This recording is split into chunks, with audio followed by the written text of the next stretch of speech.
And I think the Saints promote from within. We'll sort it out and go one-on-one with Bill Kuharich.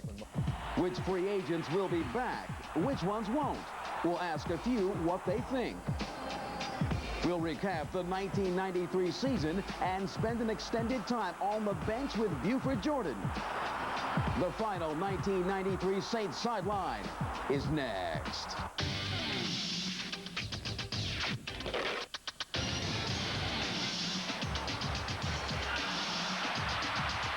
This is Saints Sideline. Hello, and thanks for joining us for the season finale of Saints Sideline. I'm Ed Daniels. I'm Alexander Lorati. Ed, the offseason got started quickly for the Saints. 2 days after the season ended, the Saints cleared up their front office picture. Now it's time to start seriously thinking about free agency. Well, we're thinking about it. Let's hope they are. Boy, they ought to. And from now on, it'll be Bill Kuharich making the final call on personnel decisions. That was the biggest change the Saints made this week. The front office shakeup wasn't much of one as Tom Benson promoted from within, officially beginning the post-Finks era. Mark the date, January 4, 1994. Saints owner Tom Benson steps to the podium and says, I can tell you this, we got these 3, 4, 5 officers of our company today are the most outstanding people in the National Football business. Curious statement considering the Saints haven't won a playoff game. Benson didn't interview a single soul outside the organization. Mora, Kuharich, Miller, all hired by former general manager Jim Finks. Finks brought winning football to New Orleans, and 6 of his 8 drafts were soft. Just take our 8, compare them to the other 27 teams, the drafts they had, the players, where they compare, and then say that we've had bad drafts. You know what you can say? We could be having a press conference in 28 cities today, and somebody could say, what about the bad drafts you've had these last 8 years? Because every team has had bad drafts. So we went looking at the first and second rounds of the draft for all 28 teams, 1987 to 92. We didn't include teams trading a choice for a veteran player or draft picks. We call these impact players. For the Saints, Wayne Martin, Ronaldo Turnbull. 49ers, Harris Barton, Pierce Holt, Ricky Waters. Chiefs, Neil Smith, Derek Thomas, Christian Okoye, Tim Grunhard, and Dale Carter. Chargers, Junior Seau, Bert Grossman, Anthony Miller, Rod Bernstein. Cowboys, Michael Irvin, Ken Norton Jr., Troy Aikman, Darrell Johnston, Emmett Smith, Russell Maryland, Alvin Harper, Kevin Smith. Bills, Shane Conlon, Nate Odoms, Thurman Thomas, Henry Jones. The Cowboys were picking high after winning 4 games in 2 seasons. The Bills are of note because that was the regime of since-fired general manager Bill Polian, the best available front office free agent. Mora's contention was most teams miss in the draft. True, the draft, the Steve Walsh trade, the failure to re-sign Bobby Hebert all caught up with the Saints. Well, maybe it was Jim Finks' fault. Now the blame or praise will be spread around. Call it a continuation of the Finks era, but don't point the finger anymore at Jim Finks. The draft and free agency give the Saints a chance to get better or worse quickly. At the same press conference, Jim Mora announced a change in his coaching staff. I released Paul Boudreau today from my staff. The reason for this, I just wanted to go in a different direction, and so I made the move. You know, it's a little rough since he is basically the one that brought me in '89, converted me from defense to offense, and he had a lot of confidence in me. You know, it's sad to see someone like that go. Paul Boudreau becomes the first assistant coach to get the axe since Jim Mora took office in 1986. Boudreau coached the Saints offensive line for 7 years. He came to New Orleans after 4 seasons with the Edmonton Eskimos of the Canadian Football League. The search for a new offensive line coach will begin immediately. I think I'm going into this coming up season with an open mind. I mean, if you try to hold grudges or hold things against people, I mean, we'll never accomplish what we want to. Whoever the next O-line coach is going to be, I mean, he's got my full cooperation. I'm pretty sure that goes with the other guys, too. You know, we just have to continue to work to strive, at least first, to get past that first playoff game and then the Super Bowl. Up next, we'll go one-on-one with Bill Kuharich and look at a few of the top names on the free agent board. That's next on Saints Sideline.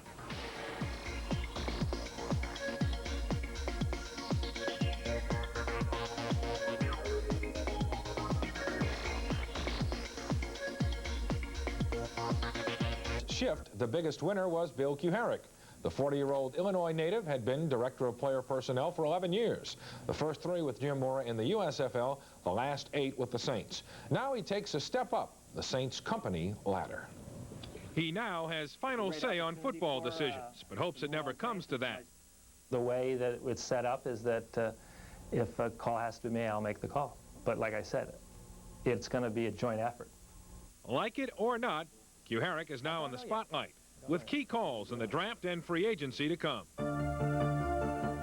Bill's father, Joe, was general manager and head coach of the Philadelphia Eagles from 1964 to 68, making him the opposing coach of record when the Saints won their first regular season game November 5th, 1967. The unmerciful Eagle fans were their worst when it came to Joe Kuharich, but the coach was never bitter, showing his mettle most during an 11-year battle with bone cancer. He was a very determined person and a very step-forward person, and you know, could handle situations, good or bad, and you kind of developed your personality that way. He won't be so quotable. He just wants to be successful, and if you don't know who he is or much about him, fine. I'm not a controversial type person, so I would not come out and make controversial statements. That's not my style. In 1955, Joe Kuharich was NFL Coach of the Year with the Washington Redskins. We know that by looking in the Saints media guide. You'd never hear it from Bill. Alex, Kuharich's first order of business is hiring a director of pro scouting who will help him sort out the free agent picture. You know, last week we looked at a list of free agent quarterbacks. Here's a list of the unrestricted free agent wide receivers out there. Topping the list is New Orleans native Michael Haynes of the Falcons, Anthony Miller of San Diego, 2 good ones in Houston, Hayward Jeffries and Webster Slaughter. And 3 guys who had great years, the Eagles, Calvin Williams, the Seahawks, Brian Blades, and the Colts, Reggie Langhorne. Fast Eddie, clearly there's a lot of talent out there, and that's if the Saints really want to upgrade in free agency at wide receiver. Guy we'd like to see him get is Michael Haynes. The Falcons have a franchise player to be named and a transition player. They have the option of doing 2 of those. The Falcons would like to keep Chris Hinton, Deion Sanders, and Michael Haynes. I spoke with Michael Haynes' agent this week. He says there's an excellent chance that his guy will be on the open market clean and free, but it might take you about $3 million a year. It's going to cost some money. I get him, but he runs a 4.35 40, so my suggestion is get out the checkbook just a little. Okay. We'll get into free agency in depth later with Buford Jordan. But coming up next, we'll ask one of the Saints free agents if he'll be back next year. Offensive lineman Derek Kennard. And we'll show you the 7 magic moments, and we underline that, of the 1993 season. Stick around for more of Saints Sideline.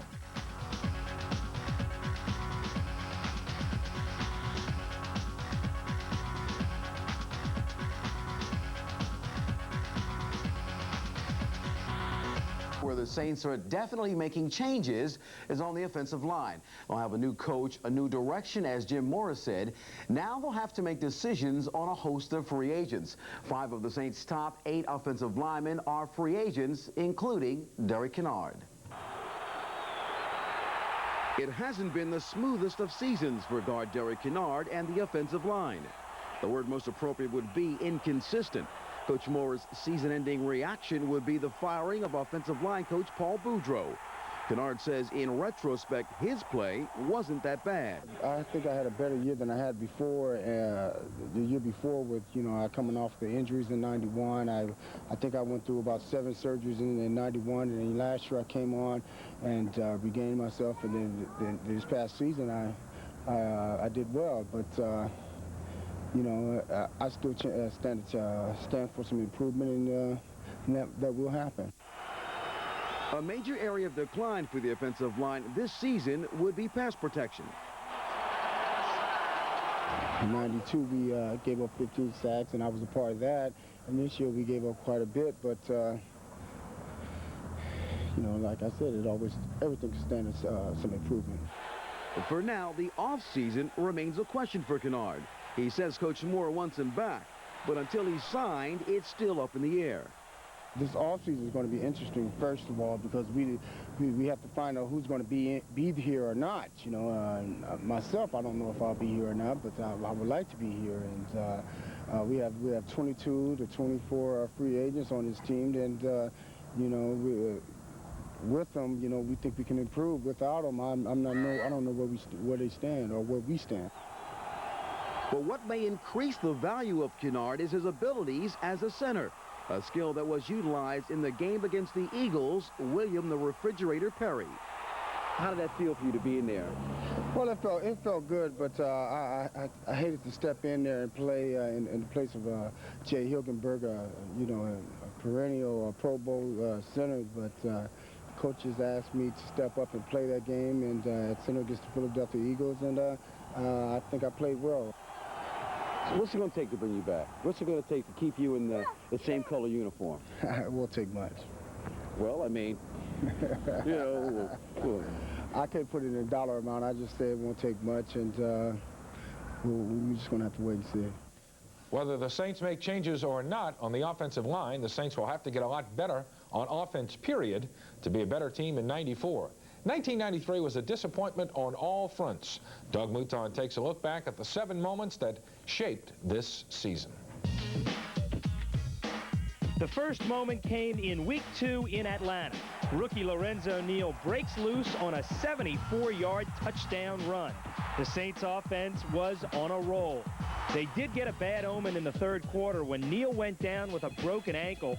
Still, they were 2-0 and all smiles. How good did things get? Game 5 in Los Angeles, Saints winning big, and everyone was getting into the act. Backup fullback Derek Ned weaves his way for a 35-yard touchdown. The Saints were now 5-0, beating the Rams 37-6. Week 6 in Pittsburgh, and the honeymoon was over. The Steelers crowded the line of scrimmage and dared the Saints to throw it. The Saints couldn't. The Steeler defense shut the Saints down and hit a home run. Other teams copied the strategy, and Wade Wilson and the offense were never the same again. Things hit rock bottom in Game 10 in San Francisco. The 49ers beat the Saints every way a team can be beaten, 42-7. It was the Saints' worst Monday night beating in 20 years. But the next week in Minnesota, Tyrone Hughes put a Band-Aid on the Saints' problems. This kickoff return was the difference, and the Saints were temporarily back in the thick of the playoff race. Any realistic chances of turning the season around ended in the dog pound in Cleveland. The offensive line played horribly, and Wade Wilson looked shell-shocked. The Browns got 9 sacks and dropped the Saints to 7-5. And finally, the lowest of the low. Again on Monday night, this time against the Giants, Wade Wilson goes down, the Superdome crowd cheers, and Jim Mora explodes. And I'll say this, those are some sick, sick, sick people. Mentally sick. It wasn't one of the brighter moments in Saints history, but when people remember the 1993 season, that'll be the moment that sticks, which is unfortunate for everyone. I'm Doug Mouton for Saints Sideline. Coming up next, how do the Saints get better? What needs to be done? We'll go on the bench with Buford Jordan to find out. That's next on Saints Sideline.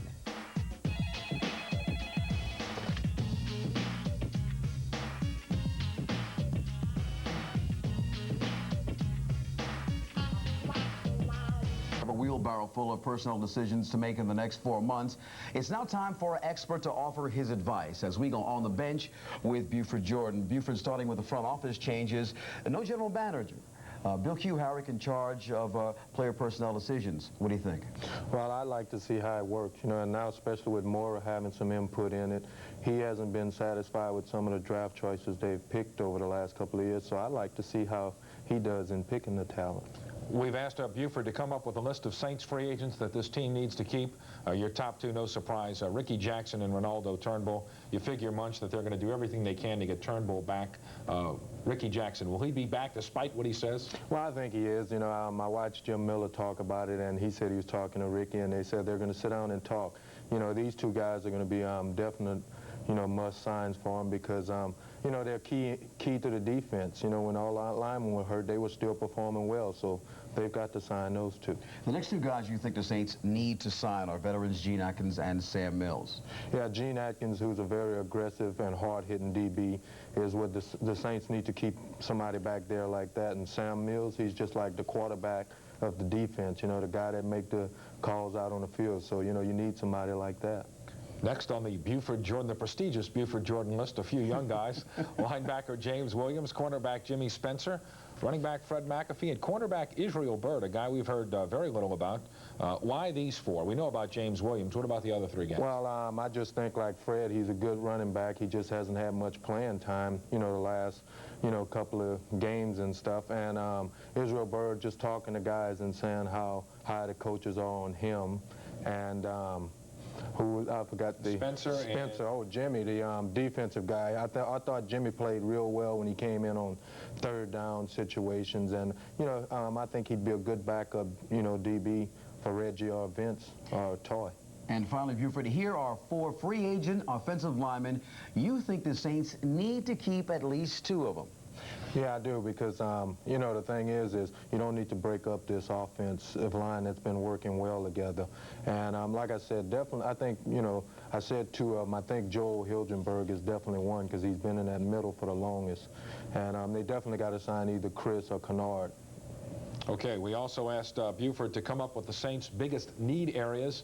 There are no particular order, but first, a young quarterback. You don't think Steve Walsh or Mike Buck is the long-range answer, right? Well, I don't think so after the performances they did this year. And, you know, the thing is I think the Saints need to invest in a young quarterback. You know, I'm talking about maybe we're not going to happen first round, but at least second round, you know, get a young talent and bring him along if you're going to keep Wade here. Next, you think the Saints need a lot of help on the defensive line. I think they do, you know, because, you know, with Jim Wilkes, you know, who may or may not be here this year, he has, what, 13 years in the league. Also Frank Warren, and then after coming off of that injury, they definitely need somebody, you know, to get some guys to come in and help this defensive line. And apparently Buford thinks a new direction on offense, either a new coordinator or a new scheme. Explain. I just thought that, you know, with the play calling that happened, you know, over the year and years past, you know, that they need some new thinking. And like I said, if not a new coordinator, at least a new scheme of things, you know, mixing more two backs into the offense and having involving the tight end a lot more than it has been over the past year. So that type of new offensive scheme. One thing Bobby Bowden said, to paraphrase, you can't win the Kentucky Derby with a mule. they need a talent upgrade, right? They definitely do. And, you know, I think... You didn't exactly say that. Talent upgrade, right? Yeah, well, I look forward to them doing that, you know, and the thing is going to be, like we said, is the salary cap. You know, that's going to put a limit on how much talent they can, you know, go out there and try to bring in. But hopefully they can get some in the draft. All right, my friend. Enjoyed it. No, I definitely did. All right. We'll see you back next year, unless you ask for a lot of money or something. Coming up, we'll hear from a few more Saints free agents as they talk about their futures in New Orleans. That's next on Saints. We talked a lot about who will be back and who won't. As the Saints were cleaning out their lockers, some free agents were wondering just the same thing. Of course, I'm going to go out and see, you know, what's available for me. You know, I'd be a fool not to. You know, been in the league too long not to go out and try to, you know, get the best deal for myself. But I would like to stay here with the Saints since I've been here so long. My family's here, and, you know, my kids here. And New Orleans home for me. I'm pretty sure that some players will probably be going in different directions, but, you know, for me, you know, I don't see that right now, unless something changed over the offseason.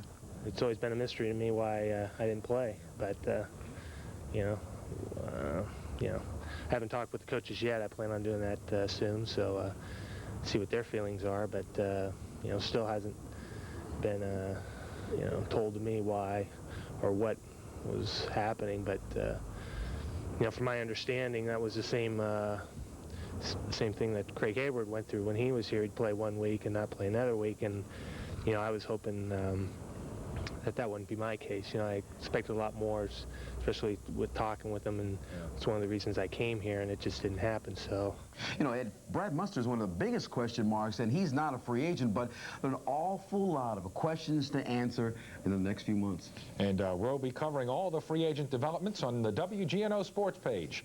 Join me and our cast of thousands Monday night at 6:30 and 11 right here on WGNO 26. We are done here on Saints Sideline for 1993. We'd like to thank you for watching. I'm Alexander Laurent. It's been fun, but I tell you what, I'm glad it's over. For Buford Jordan, our producer Doug Mouton, I'm Ed Daniels. Thanks for tuning in to Saints Sideline. I think in the past, because we were such a dominant defensive team, we were able to win games on defense. With an offense, it's always, you know, never been really special. This year, we weren't able to do that. So that we had a little falling off on defense. Offensively, we had a problem. We turned the ball over more than we have in the past, and they were crucial errors. You know, like we gave up 10 touchdowns this year when our defense wasn't even on the field. We gave up 8 when our offense was on the field and 2 when our kicking game was on the field. That was the worst in the National Football League. Touchdowns by returns against us. And that doesn't help. That's 70 points right there. And that wasn't good. There was times this year where we just couldn't make a play to win a game or to you know, to put us over the top. And we're just going to have to find, you know, better ways to do this.